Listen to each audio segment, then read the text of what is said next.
میرے اور آپ کے آقا و مولا حضور ختم المرتبت صلی اللہ علیہ وآلہ وسلم نے ایسے طریقے ارشاد کیے ہیں، ایسا خوبصورت ازدواجی زندگی گزارنے کا ضابطہ اصول بیان فرمائے ہیں کہ طلاق تک نوبت ہی نہ آئے۔ شوہر کو بھی تلقین کی کہ تو ایسے زندگی گزار، اور بیوی کو بھی تلقین کی کہ تو ایسے زندگی گزار۔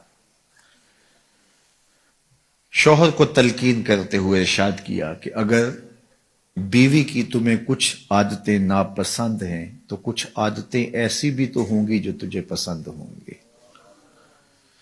جب تو ان پسند عادتوں کو دیکھے گا تو ناپسندیدہ عادتوں پر آنے والا غصہ کافور ہو جائے گا، کیونکہ جو مرد چاہتا ہے بالکل ایسا نہیں ہو سکتا۔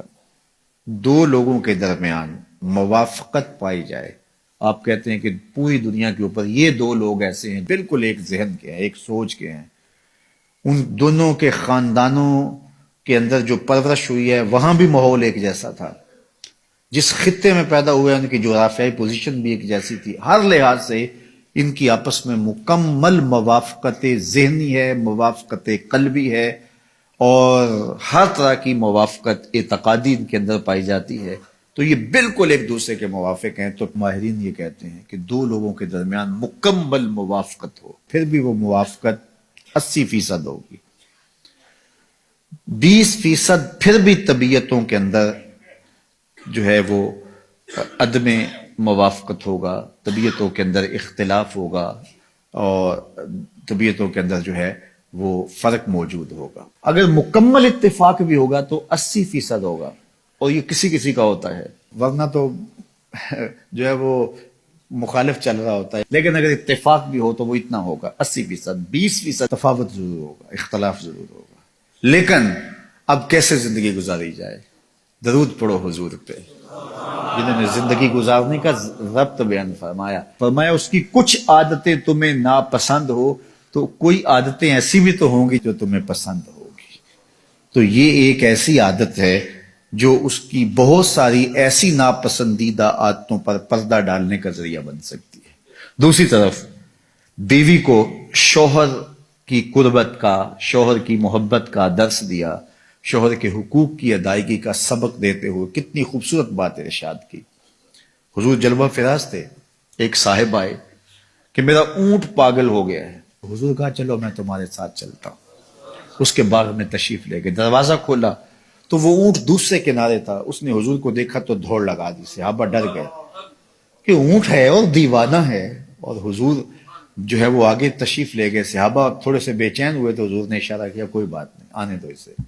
وہ آیا اور اس نے اپنی پیشانی حضور کے قدموں میں رکھ دی، سجدہ ریز ہو گیا۔ صحابہ نے یہ منظر دیکھا تو نہال ہو گئے، پھر جذبات بے قابو ہو گئے، تو انہوں نے ایک لفظ کہا، نحنو احق ان نسجد للنبی صلی اللہ علیہ وسلم۔ حضور یہ جانور ہو کے سجدے کر رہے، ہمارا زیادہ حق ہے کہ ہم آپ کو سجدہ کریں۔ یہ ان کی بے چینی تھی، یہ ان کا اضطراب تھا۔ تو حضور نے فرمایا نہیں، سن لو، میری شریعت میں سجدہ جائز نہیں رکھا گیا، اور اگر سجدہ جائز رکھا جاتا تو میں بیوی کو حکم دیتا کہ وہ شوہر کو سجدہ کرے۔ شوہر کے حقوق کو سمجھنے کے لیے اس سے بہتر اور کیا مثال چاہیے جو میرے اور آپ کے آقا و مولا نے ارشاد کی۔